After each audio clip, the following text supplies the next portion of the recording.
Ready. नमस्कार साथियों, पिछले 3 दिनों के पूरे घटनाक्रम से हमने आपको वाकिफ रखा, आपसे साझा किया। शनिवार को हमारे महासचिव प्रभारी श्री जयराम रमेश ने भारतीय जनता पार्टी के अध्यक्ष श्री जयप्रकाश नड्डा को एक पत्र लिखा। उसमें उनका ध्यान आकर्षित किया उनके नेताओं के खिलाफ, जो नेता हमारे प्रिय नेता श्री राहुल गांधी के खिलाफ एक डॉक्टर्ड वीडियो को चला रहे थे अपने सोशल मीडिया पर। कल हमने आपसे साझा किया कैसे एक चैनल, जिस चैनल ने ये सबसे पहले वीडियो चलाया, उसके खिलाफ हमने कानूनी कार्रवाई शुरू की और एक एफआईआर दर्ज कराई। श्री जयराम रमेश ने अपने पत्र में नड्डा जी को 24 घंटे का समय दिया था। हमने कल रात तक प्रतीक्षा की, इंतजार किया, कोई एक्शन वहां से नहीं हुआ। 6 राज्यों में शिकायत दर्ज करा दी जा चुकी है। बिलासपुर में एफआईआर भी आज सुबह हो गई है। झारखंड, महाराष्ट्र, मध्य प्रदेश, राजस्थान, उत्तर प्रदेश और दिल्ली और छत्तीसगढ़, इन तमाम राज्यों में भारतीय जनता पार्टी के जो पूर्व सूचना एवं प्रसारण मंत्री रहे हैं राज्यवर्धन सिंह राठौड़, उनके खिलाफ, सुब्रत पाठक हैं, सांसद हैं भारतीय जनता पार्टी के, भोला सिंह, डॉक्टर भोला सिंह, ये भी एक सांसद हैं भारतीय जनता पार्टी के, और कमलेश सैनी एमएलए हैं उत्तर प्रदेश से भारतीय जनता पार्टी के। तो अब तक, कल तो हमने जो इस फिल्म के कलाकार हैं उनके खिलाफ एफआईआर की थी। आज इस फिल्म के निर्माता, निर्देशक और वितरक नरेंद्र मोदी जी और अमित शाह हैं, असली तो निर्माता निर्देशक, लेकिन जो वितरक हैं उनकी पार्टी के सांसद और एमएलए, उनके खिलाफ शिकायत दर्ज कराई है, एफआईआर भी दर्ज कराई है। मेरी सहयोगी सुप्रिया श्रीनेत जी, हमारी चेयरपर्सन है सोशल मीडिया की, वह आपको और ज़्यादा जानकारी देंगी इस पूरे विषय पे, क्या हुआ है, क्या करने जा रही हैं। धन्यवाद पवन जी, आप सबको मेरा नमस्कार। और जैसे कि उन्होंने बताया, हमने 6 जगह कंप्लेन करी है और 1 जगह एफआईआर लॉन्च हुई है। ऐसा करने पर हमारे समर्थक, हम, विपक्ष क्यों मजबूर हो रहा है, आज सवाल यह है। आज सवाल यह है कि एक पूर्व सूचना और प्रसारण मंत्री, no less than information and broadcasting minister के खिलाफ एफआईआर दर्ज हो रही है। और चार्ज क्या है? फेक न्यूज फैलाने के लिए, जिसका अंदेशा है धार्मिक उन्माद बढ़ाना। और जैसा कि पवन जी ने कहा, मैं फिर से रिपीट करके उनको और गौरवान्वित नहीं करूंगी जिन बाकी लोगों के खिलाफ हुई है, लेकिन एक व्यक्ति जो इस देश का मंत्री रह चुका है, जो चुना हुआ सांसद है, उनके साथ चुने हुए 2 सांसद, विधायक, ऐसे तमामों लोग क्यों ये फेक न्यूज फैला रहे हैं, क्यों ये फर्जीवाड़ा कर रहे हैं, क्यों वो नफरत की इस आग को भड़का रहे हैं देश में? आज सवाल ये है, और सवाल मोदी जी से डायरेक्ट है कि आपने इन लोगों को, चुने हुए सांसदों को, पूर्व मंत्रियों को, विधायकों को 2 रुपए का ट्रोल बनाकर क्यों छोड़ दिया है?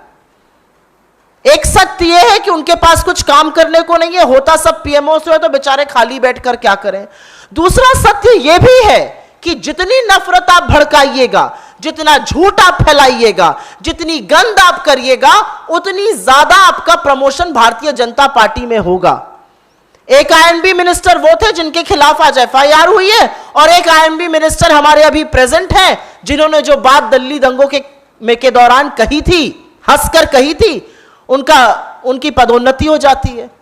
तो आज सवाल यह है कि सोशल मीडिया का जो यूज हो रहा है, हां उन्होंने अपनी ट्वीट डिलीट करी, हां, ट्विटर ने उसको सर्कल करके कहा कि ये आउट ऑफ कॉन्टेक्स्ट मीडिया है, उसको दिखाया कि ये गलत दिखा रहे हैं, लेकिन डैमेज हो चुका है। और अब मैं एक तथ्यात्मक बात आपके सामने जरूर रखना चाहती हूं। सोशल मीडिया पे फेक न्यूज फैलाना, सोशल मीडिया पे फर्जीवाड़ा करना एक बात है, लेकिन सोशल मीडिया का इस्तेमाल अगर आप आतंकियों के साथ मिलकर करिएगा तो वो बर्दाश्त नहीं किया जाएगा। इतना सेंसिटिव माहौल है आज देश का, इतना धर्मांधता के चलते क्या हो रहा है देश में हम सब देख रहे हैं, और आपकी हिम्मत होती है कि आप विपक्ष के प्रमुख नेता राहुल गांधी जी का नाम उसके साथ जोड़कर उनके खिलाफ एक फर्जी वीडियो ट्वीट करेंगे। आप चुने हुए सांसद हैं, आप मंत्री रह चुके हैं। Apart from the fall for grace, this is a conspiracy. आप एक बहुत बड़ी साजिश का हिस्सा हैं, क्योंकि आपने ट्वीट तो डिलीट कर दिया, लेकिन जो व्हाट्सएप पे आपके मैसेजेस है वो अभी भी चल रहे हैं उस फर्जीवाड़ा के खिलाफ। तो कहीं ना कहीं आप धर्मांधता की आग को, उन्माद की आग को भड़का तो रहे ही हैं, आप राहुल गांधी जी का नाम उसके साथ जोड़ रहे हैं। और इस मंच से हम जरूर पूछना चाहते हैं, भाजपा का कोई भी नेता यह हिम्मत ना करे कि आप राहुल गांधी जी का या कांग्रेस पार्टी के किसी का भी नाम आतंकियों के साथ जोड़ने की जरूरत करिए। राहुल गांधी होना आसान नहीं है। एक 8 साल का लड़का जब अपने घर वापस आया था ना, तो अपनी दादी को आतंकियों की गोली से छलनी देखा था। एक नौजवान जब वापस आया इस देश में, तो उसको अपने पिता के शरीर के अंग नहीं मिल रहे थे, उन्होंने आतंकियों का सामना किया है। आपकी हिम्मत कैसे होती है एक झूठा वीडियो ट्वीट करने के लिए? और मुझे ऐसा लगता है कि चुने हुए प्रतिनिधियों की जिम्मेदारी ज्यादा है सत्य दिखाने की, झूठ का पर्दाफाश करने की, आतंकियों के खिलाफ हमला बोलने की, देश का माहौल ठीक करने की। लेकिन जब चुने हुए प्रधानमंत्री कल तेलंगाना में बड़ी रैली करते हैं, 28 मिनट 21 सेकंड जबानी जमा खर्च करते हैं और इस देश में शांति के लिए 2 शब्द नहीं बोल पाते हैं, उसका नतीजा है कि उनके लोग, उसका नतीजा है कि आज चुने हुए सांसद, चुने हुए विधायकों को लगता है कि जितना झूठ फैलाओगे, जितनी धर्मांधता फैलाओगे, जितनी नफरत भड़काओगे, उतना आपका प्रमोशन होगा। मैं कांग्रेस पार्टी का यह प्लेटफॉर्म एआईसीसी के मंच से कहती हूं कि सोशल मीडिया को हमें ज्यादा सेफ बनाना है, हमें सेफ महिलाओं के लिए बनाना है। It should be a platform for public discourse, it should be a platform जहां पर हम पॉलिसीज को, उसके बारे में बात कर सकें, अच्छे सुझाव दे सके पॉलिसीज पर, एक सकारात्मक रुख हम अपनी पॉलिटिक्स के लिए इस्तेमाल कर सके। लेकिन सोशल मीडिया का इस्तेमाल इस देश के चुने हुए सांसद, पूर्व मंत्री, विधायक, खुद प्रधानमंत्री जी लोग फर्जीवाड़ा फैलाने के लिए करते हैं, वो अब बर्दाश्त नहीं होगा। और उसी का नतीजा है कि हम न्याय संगत जो कानूनी कार्रवाई होगी उसकी जरूर बात करेंगे, क्योंकि यह सच है कि झूठ एक चैनल ने दिखाया, उस चैनल ने झूठ को हटाया, उसके खिलाफ जरूर कार्रवाई होगी। लेकिन उसको एम्पलीफाई करने का, उस झूठ को हवा देने का काम तो भाजपा के खुद के लोग कर रहे हैं, और इनको जरा सी भी शर्म नहीं आती है। आज अपील होनी चाहिए, आपके जो नेता प्रतिपक्ष हैं वो बैठकर अशोक गहलोत जी की सर्वदलीय बैठक में उसकी भर्त्सना करते हैं, अपना सहयोग बताते हैं, प्रशंसा करते हैं अशोक गहलोत की सरकार ने कैसे एक्शन लिया। और अगर आप मुझसे पूछिए तो राजस्थान ने एक गोधरा होने से बचा लिया, जो मोदी जी 2002 में नहीं बचा पाए थे। आपके नेता प्रतिपक्ष ये करते हैं, और आपके जयपुर के सांसद और पूर्व मंत्री आके हिंसा भड़काने की बात करते हैं, झूठ बोलते हैं, लगातार झूठ बोलते हैं। आशय क्या है? आज सवाल यह है, आपका आशय नफरत भड़काना है, उस नफरत की आग में अपनी रोटियां सेकना है। लेकिन अब यह नहीं सहा जाएगा, ना ये पब्लिक डिस्कोर्स में सहा जाएगा, ना ये मेनलाइन मीडिया में सहा जाएगा, और ना ये सोशल मीडिया में सहा जाएगा।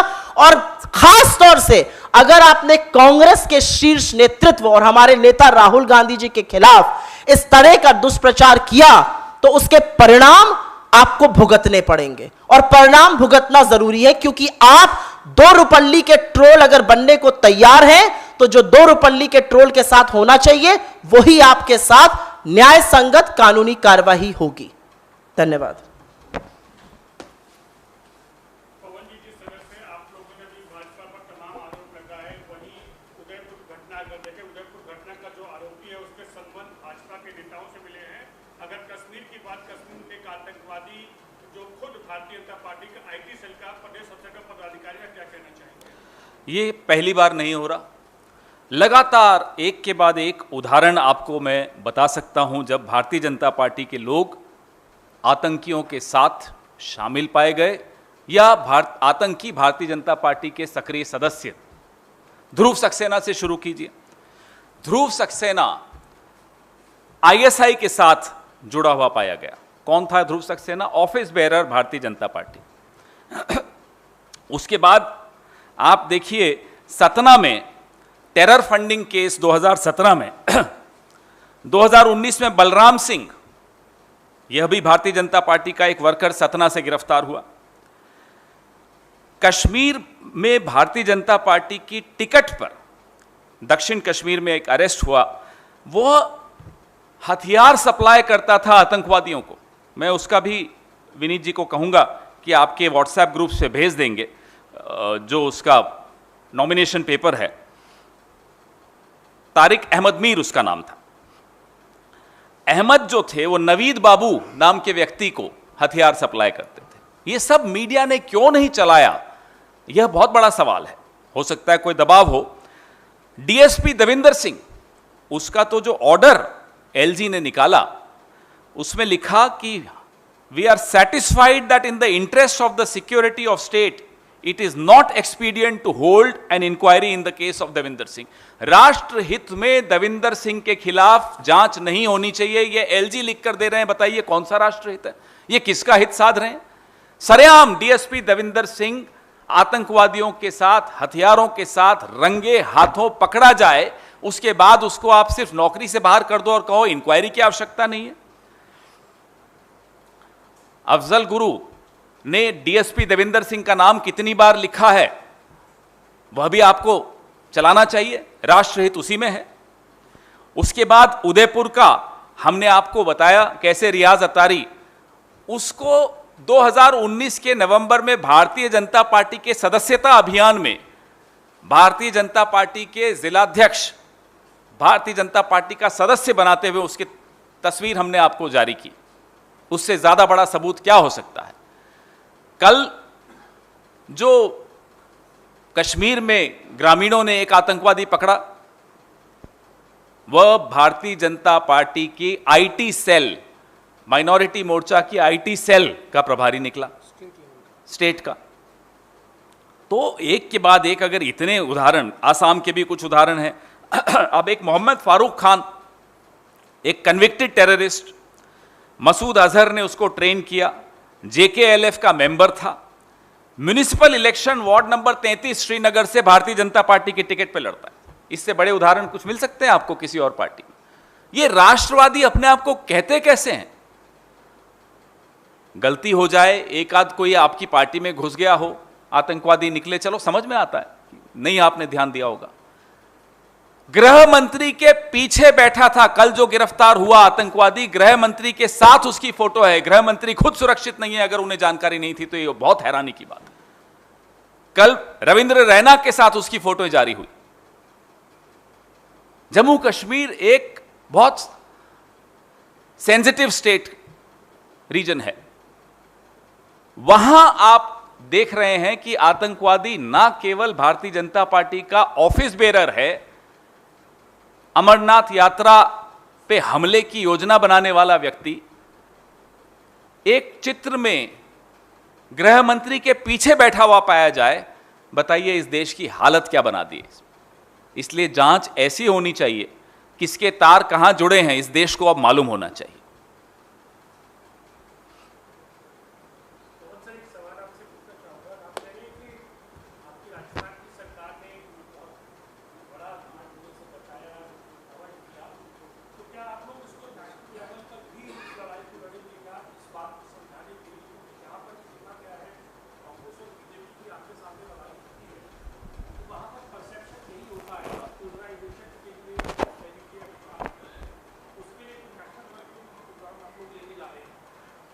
एक तो मैं क्लियर कर दूं कि ये नेशनल लेवल का प्रोग्राम नहीं है जो भारतीय जनता पार्टी के नेता कर रहे हैं।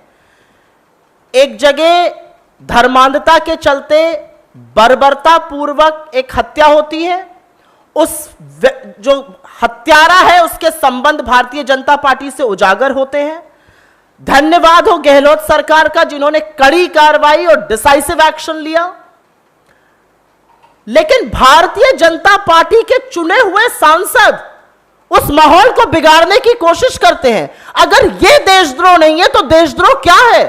आप इस देश को क्यों नफरत की आंख में झोंक रहे हैं? और यह सिर्फ राजस्थान स्पेसिफिक नहीं है, क्योंकि जिन प्लेटफॉर्म्स पे उन्होंने यह झूठा वीडियो दिखाया था वो सिर्फ राजस्थान फोकस नहीं है। जिस टीवी चैनल ने यह झूठा वीडियो दिखाकर माफी मांगी वो सिर्फ राजस्थान में नहीं दिखाया जाता है, वो पूरे देश में दिखाया जाता है। यह सोशल मीडिया से पूरे देश में प्रचारित करने की बात थी।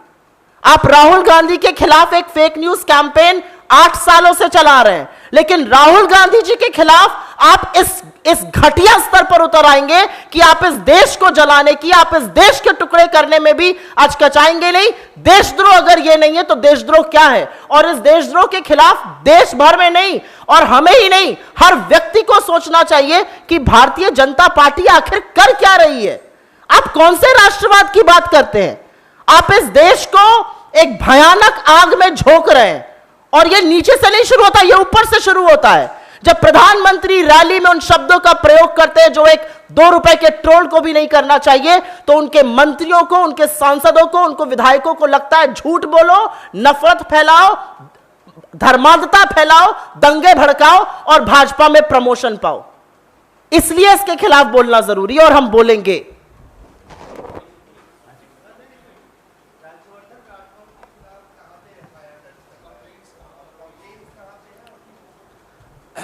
कंप्लेंट्स मैं आपको राज्यों की लिस्ट बता देता हूं।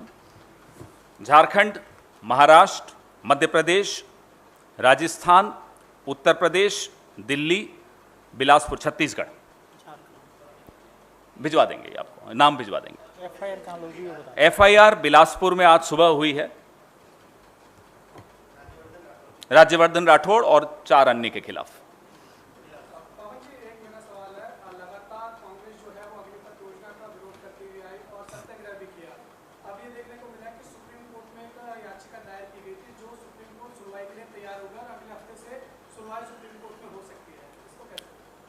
इस देश के लाखों नौजवान प्रतीक्षा कर रहे हैं, उन्हें उम्मीद है कि उनको अदालत से कोई राहत मिलेगी। उनके भविष्य के साथ जिस तरह का क्रूर खिलवाड़ किया गया मोदी जी द्वारा, अब एकमात्र रास्ता उनके सामने यही बचता है। सड़कों पर वो आए, उन्हें डराया धमकाया गया, उनको तरह तरह के भय दिखाए गए कि आपके खिलाफ अगर एक भी शिकायत होगी तो आपको नौकरी नहीं मिलेगी। लेकिन अब जो रास्ता उनके सामने बचता है वह माननीय सर्वोच्च न्यायालय का रास्ता है। हमें उम्मीद है उनको वहां से न्याय मिलेगा। कांग्रेस पार्टी उनके साथ कंधे से कंधा मिलाकर खड़ी है। किसी भी अहिंसक आंदोलन का, किसी भी सत्याग्रह में कांग्रेस पार्टी उनको सहयोग करेगी।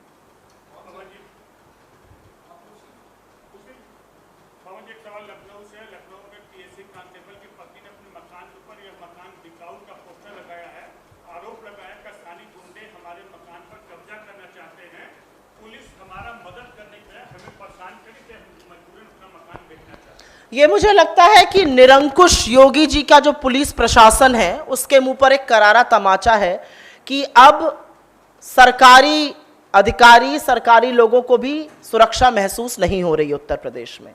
इस पर हम कुछ टिप्पणी करें उससे पहले अच्छा होगा जो एडीजी लॉ एंड ऑर्डर हैं उत्तर प्रदेश के, जो हाथरस में भी रेप को नकार रहे थे, वो इसके खिलाफ कुछ कार्रवाई करें। ना महिलाएं सुरक्षित हैं, ना गरीब सुरक्षित हैं, ना शोषित वंचित वर्ग सुरक्षित है। उत्तर प्रदेश में अब सरकारी अधिकारी भी सुरक्षित नहीं, तो सुरक्षित कौन है ये जानना मुझे लगता है पूरे प्रदेश का ही नहीं पूरे देश का काम है। क्योंकि फर्जीवाड़ा से इधर उधर के नंबर करके हम सबसे सुरक्षित राज्य बन गए। आप कुछ लोगों की आंख में धूल झोंक सकते हैं। मैं उत्तर प्रदेश से आती हूं और मैं जानती हूं कि किस तरह से वहां पर बर्बरता होती है और किस तरह से निरंकुश पुलिस लोगों को परेशान करती है। उसका एक नमूना ये और है।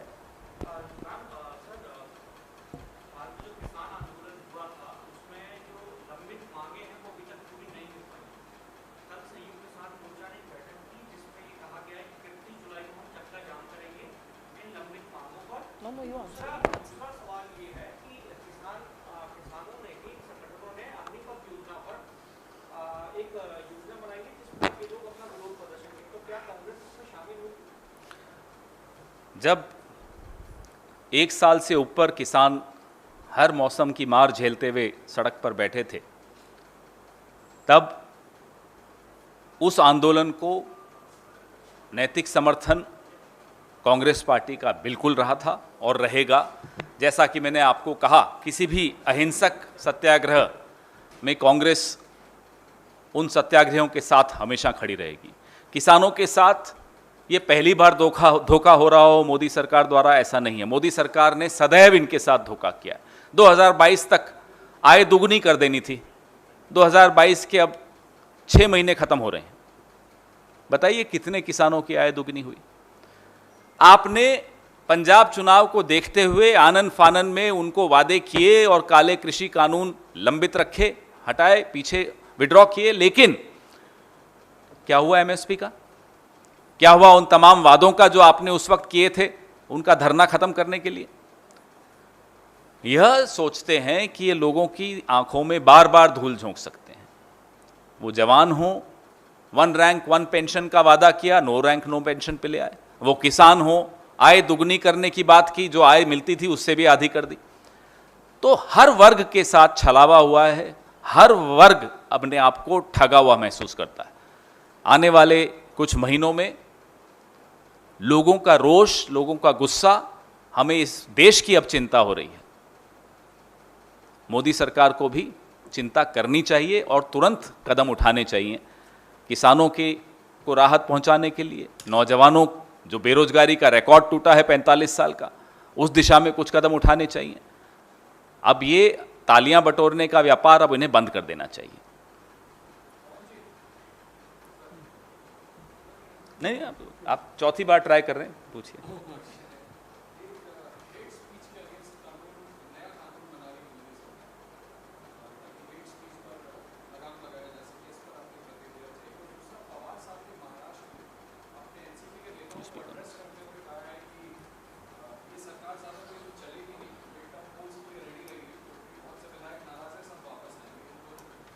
आप हेट स्पीच पे, मैं हेट स्पीच पर जवाब दे देती हूं और बाकी सवाल पवन जी जवाब दे देंगे। सुनकर अच्छा लगा कि एक कानून बन रहा है। कानून किसके लिए बन रहा है? भारतीय जनता पार्टी के बेलगाम प्रवक्ताओं के खिलाफ, बददिमाग मंत्रियों के खिलाफ, अपने सांसदों या विधायकों के खिलाफ, या खुद प्रधानमंत्री के खिलाफ।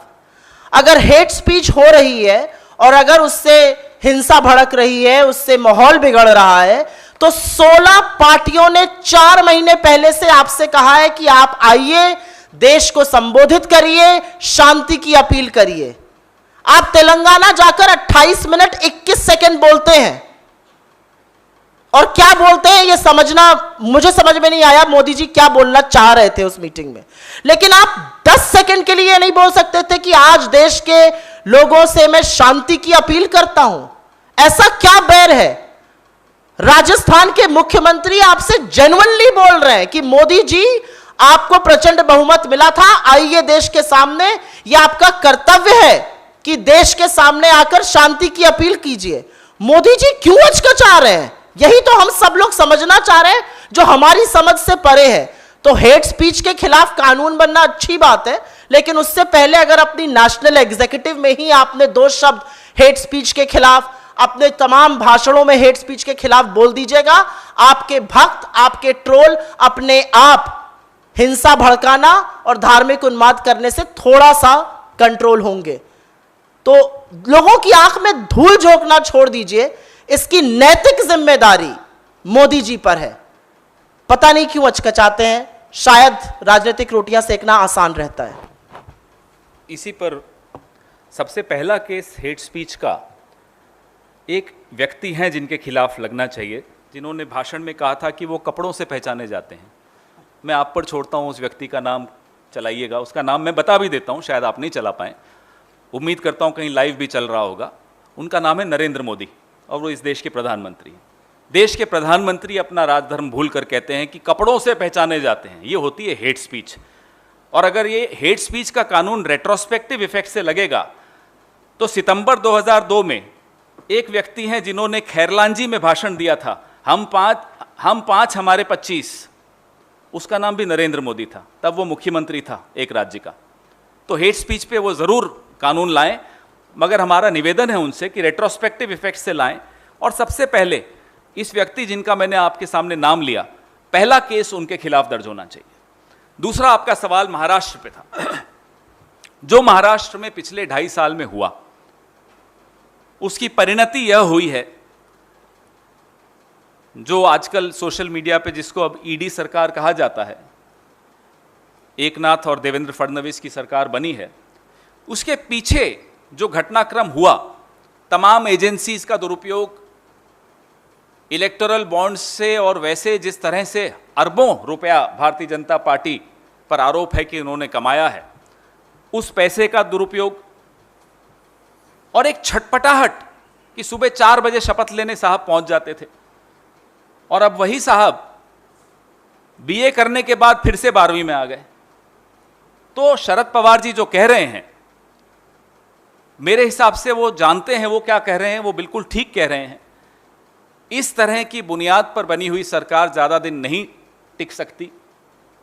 आपने तमाम विधायकों को किसी को डरा के, किसी को धमका कर, किसी को लोभ लालच में लपेट कर एक सरकार आनन फानन में बना तो दी, लेकिन इस सरकार की मियाद ज्यादा दिन तक नहीं है।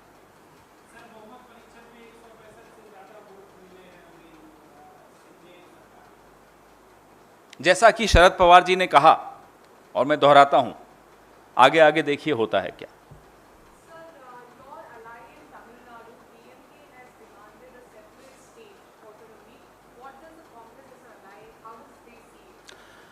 The Prime Minister must take notice of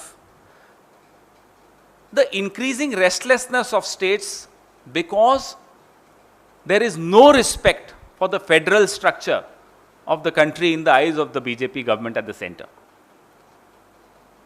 Our constitution has mechanisms in place where you respect the federal structure of the country. You do not treat states in a stepmotherly fashion.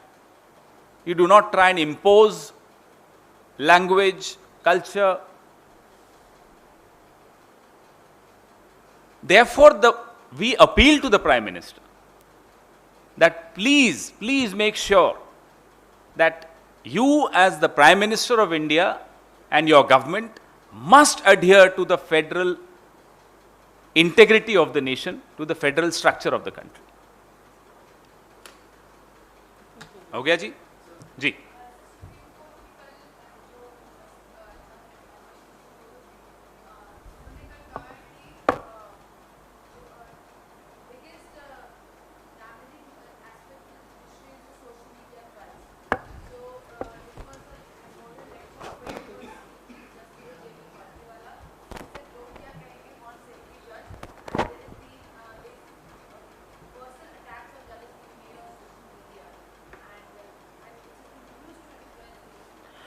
कुछ ऐसे शब्द कल trend हो रहे थे India में supreme court के संदर्भ में, जिनको शायद मैं एक सम्मानित मंच से दोबारा रिपीट भी नहीं कर सकती हूं।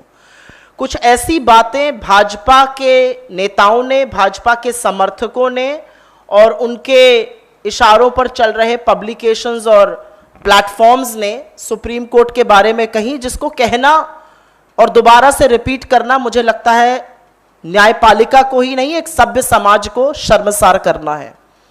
सुप्रीम कोर्ट के जजमेंट से आप असहमत हो सकते हैं, सुप्रीम कोर्ट के जजमेंट को आप क्रिटिक कर सकते हैं, लेकिन सुप्रीम कोर्ट के जजमेंट को लेकर एक स्मीयर कैंपेन चलाना, कैरेक्टर असैसिनेशन, रेपुटेशन असैसिनेशन करना जजेस का, मुझे लगता है किसी को भी शोभा नहीं देता है।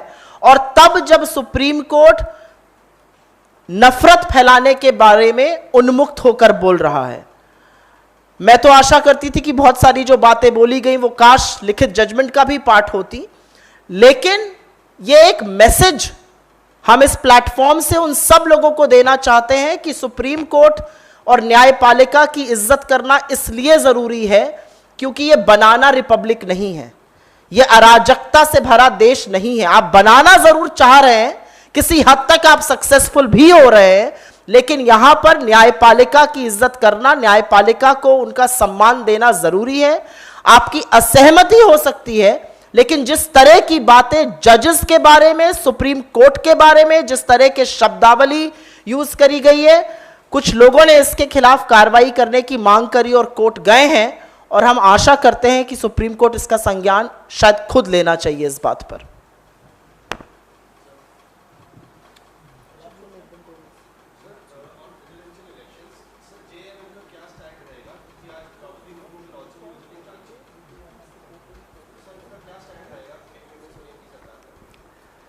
हमने देखा कि जिस पार्टी ने एक आदिवासी कैंडिडेट को बार बार ये दोहराते हुए कि ये आदिवासी हैं राष्ट्रपति चुनाव में उतारा, मध्य प्रदेश में उन्होंने आदिवासियों के साथ क्या किया, क्या बर्बरता की, वो सबके सामने है। तो आप हाथी के दांत खाने के और दिखाने के और वाली परंपरा पे चलते हों और उम्मीद करें कि आपकी, क्योंकि आप कह रहे हैं ये आदिवासी हैं इसलिए सब लोगों को समर्थन देना चाहिए, तो पहले आप अपने गिरेबान में झांक कर देखिए कि आपने मध्य प्रदेश में आग लगा दी, एक आदिवासी महिला को मारने की कोशिश की, एक छोटे से ज़मीन उसमें, और अभी वो संघर्ष कर रही है जिंदा रहने के लिए। पहले अपने गिरेबान में झांकिए, देखिए कि किस तरह से आपने आदिवासियों की ज़मीन को खुर्द-बुर्द कर दिया, अपने दोस्तों को दे दी, किस तरह तमाम आपने उद्योग ऐसी जगह लगाने की चेष्टा की जहां आदिवासी अपने लिए संघर्ष कर रहे थे जल जंगल जमीन के लिए। तो ऐसे व्यक्ति या ऐसी पार्टी को किसी पहचान के पीछे छिपकर वोट मांगने का अधिकार नहीं है। नरेंद्र मोदी जी को यह समझ लेना चाहिए। नमस्कार, मैं हूं मानक गुप्ता। अगर आपको हमारा ये वीडियो पसंद आया हो तो इसे लाइक और शेयर जरूर करें, और हाँ, हमें सब्सक्राइब और फॉलो करना ना भूलें ताकि आप देश और दुनिया की कोई खबर मिस ना करें। तो जुड़े रहिए हमारे साथ और देखते रहिए न्यूज़ 24।